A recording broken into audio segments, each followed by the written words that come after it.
Español, la poesía, páginas 164 y 165.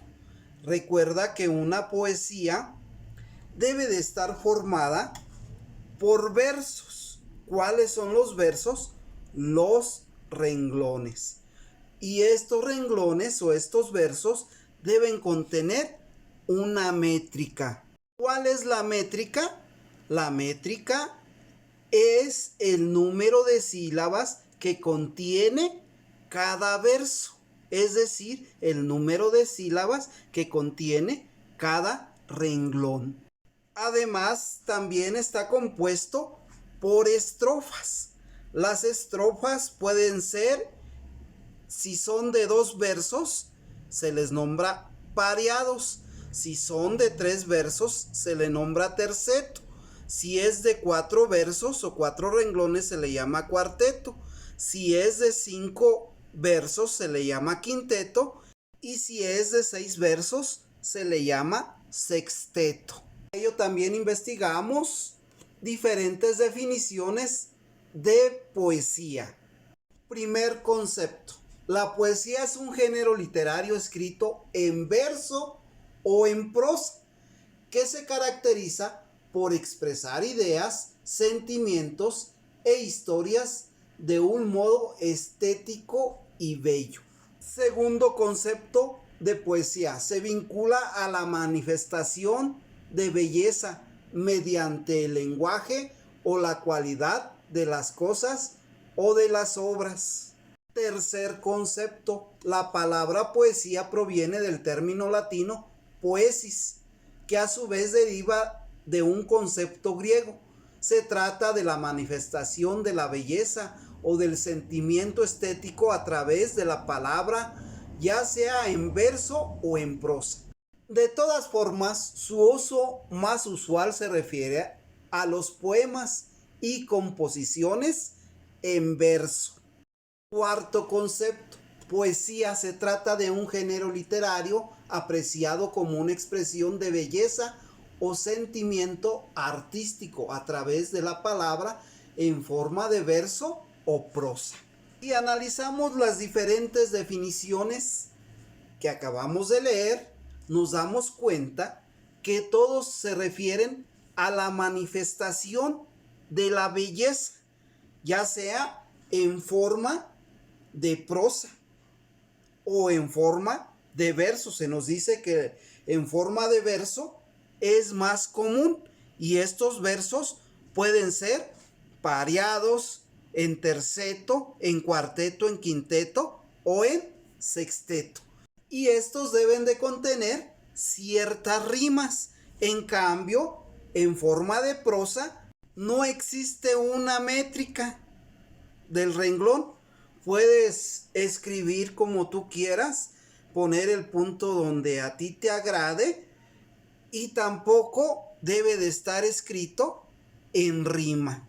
Por lo tanto, escribir un soneto es un reto para cualquier poeta, pues además de estar conformado por 2 cuartetos y 2 tercetos, es necesario que cada uno de los 14 versos, es decir, de los 14 renglones, cuenten con 11 sílabas.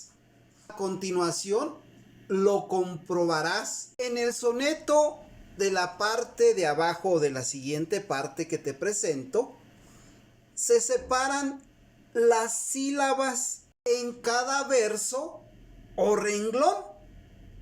Y en todo momento, la separación de estas sílabas nos dará 11 sílabas. Analizamos el primer verso.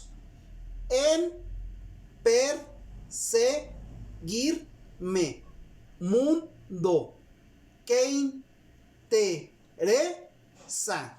¿En cuántas sílabas se dividió el primer verso? En 11 sílabas. Al igual el segundo verso, el tercer verso y el cuarto verso. Por lo tanto, si tiene 4 versos, cada estrofa. Esto quiere decir que se trata de un cuarteto. Recuerda que los sonetos tienen una característica especial, que es la de presentarnos las estrofas.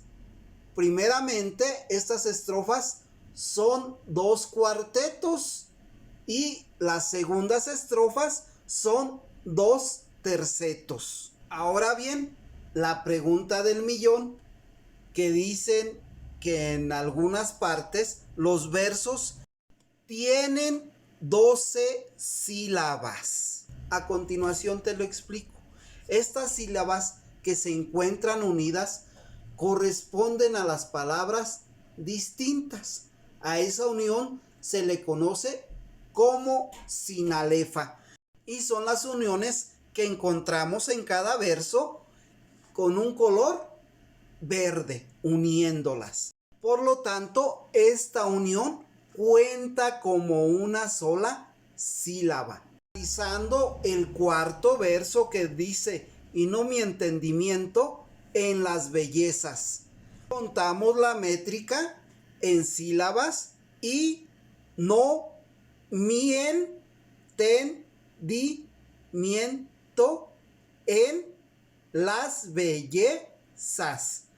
Aparentemente serían 14 sílabas, pero hay unas uniones que son las sinalefas en mien y en toen. ¿Sí las identificas? Por lo tanto, no son 14 sílabas, sino 11 sílabas solamente. Difícil para el compositor, ¿verdad? Al número de sílabas de un verso se le conoce como métrica, lo cual ya hemos venido estudiando. ¿Cuál es la métrica del poema de Lope de Vega? Podrías crear un par de versos del mismo número de sílabas y que además rimen entre sí. Inténtalo. Vamos a componer un poema que solo contenga una estrofa en forma de cuarteto. Cada verso debe de contener 11 sílabas para respetar la métrica y que el primer verso rime con el cuarto verso y el segundo verso con el tercer verso. Recuerda que puedes emplear la unión de palabras llamada como sinalefa. De acuerdo con el poema Sonetil de Félix Lope de Vega, vamos a responder los siguientes cuestionamientos. 1 punto y guión, ¿cuántos versos tiene el poema? 2 punto y guión, ¿cuántas estrofas tiene el poema? 3 punto y guión, señalen las sinalefas del poema.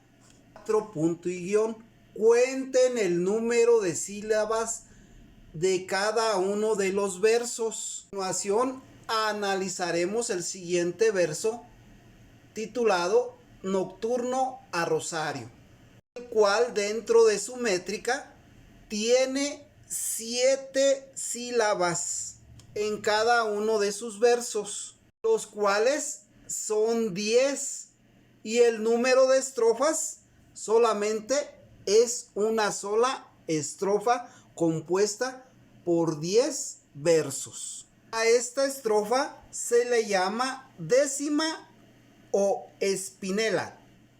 Agudas, graves y esdrújulas al final. Observa, ¿crees que el autor se equivocó al final? ¿Dejó un verso de 6 sílabas? Si los demás son de 7. Al contar los versos clásicos, una palabra aguda al final del verso aumenta una sílaba. Si la palabra es esdrújula, se resta una sílaba. En cambio, si es grave, la cuenta no se altera. Entonces, si ilusión es aguda, hay una sílaba de más. Por lo tanto, son 7. Aquí estamos hablando del 10º verso, donde dice: de mi última ilusión.